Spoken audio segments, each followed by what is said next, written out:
are done with the orthomyxoviruses and paramyxoviruses.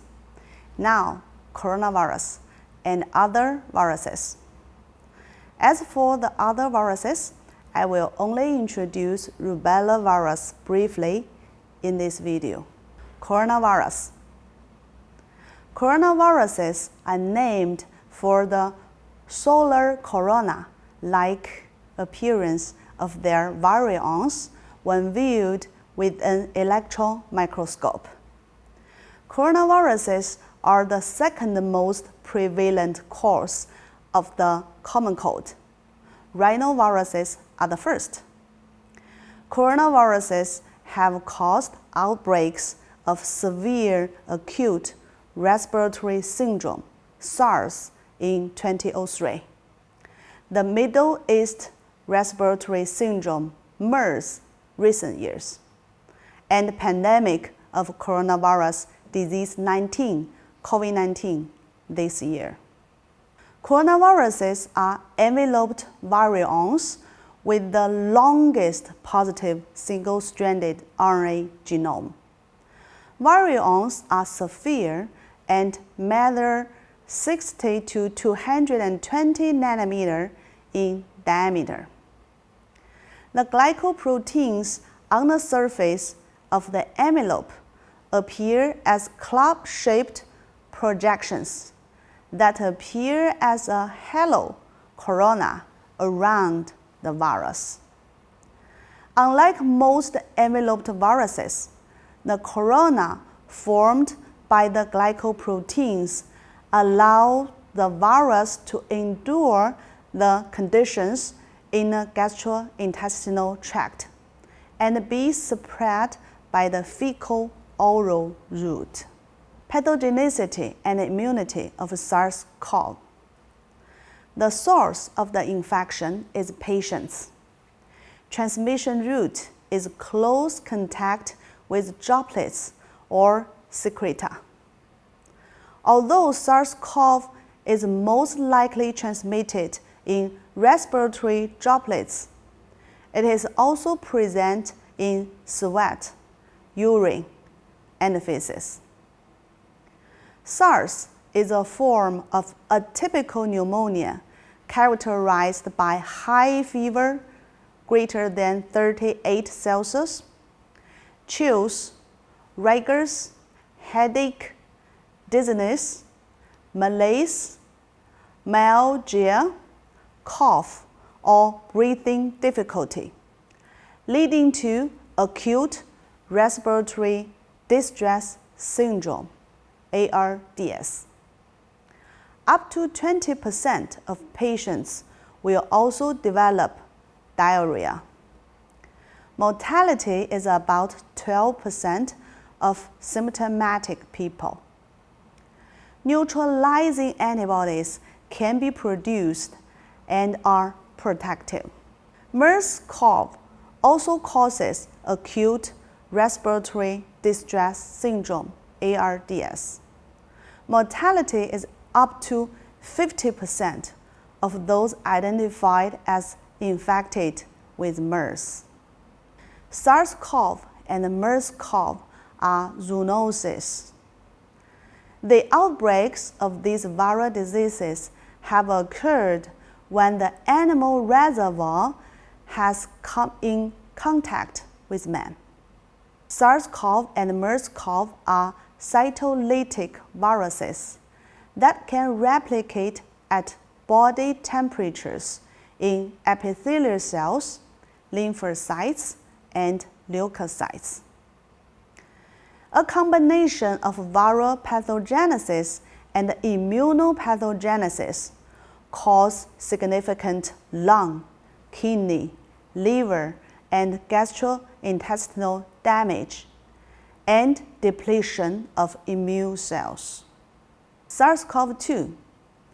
The most common symptoms of COVID-19 are fever, dry cough, and lethargy. Symptoms can range from mild to severe and may appear up to 2 weeks after exposure to the virus. Some people with COVID-19 don't display any symptoms. Most people, about 80%, recover from the disease without needing hospital treatment. Around 1 out of every 5 people who gets COVID-19 becomes seriously ill and develops respiratory problems. COVID-19 is mainly spread through respiratory droplets. While initial investigations suggest the virus may be present in feces in some cases, but there have not been reported of fecal-oral transmission of COVID-19 to date. Laboratory diagnosis. Laboratory tests are not routinely performed to diagnose coronavirus infections other than for Sars, MERS, and COVID-19. RT-PCR is a method for detection of the viral RNA genome in respiratory samples. Serologic test. Antivirus IgM and IgG could be detected by ELISA. Antibody test results are especially important for detecting previous infections with few or no symptoms.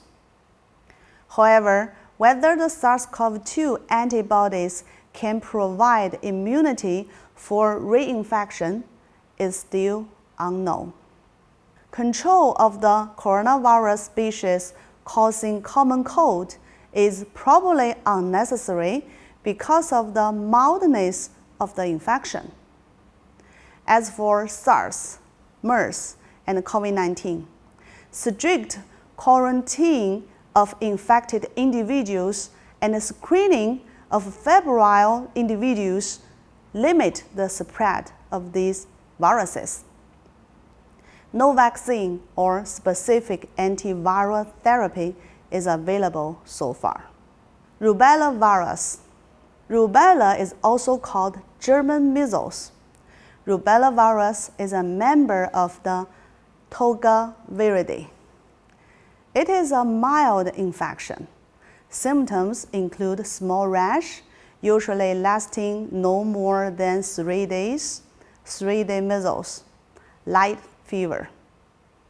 Only one serotype of rubella existed, and natural infection produces lifelong immunity.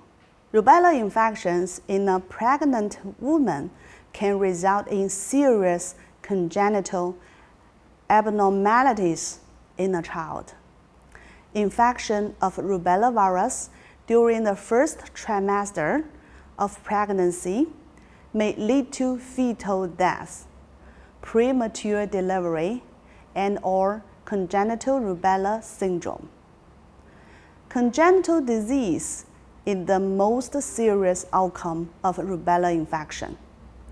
The most common manifestations are cataracts, mental retardation, cardiac abnormalities, and deafness. No treatment is available for rubella. The best means of preventing rubella is vaccination. Summary of this chapter.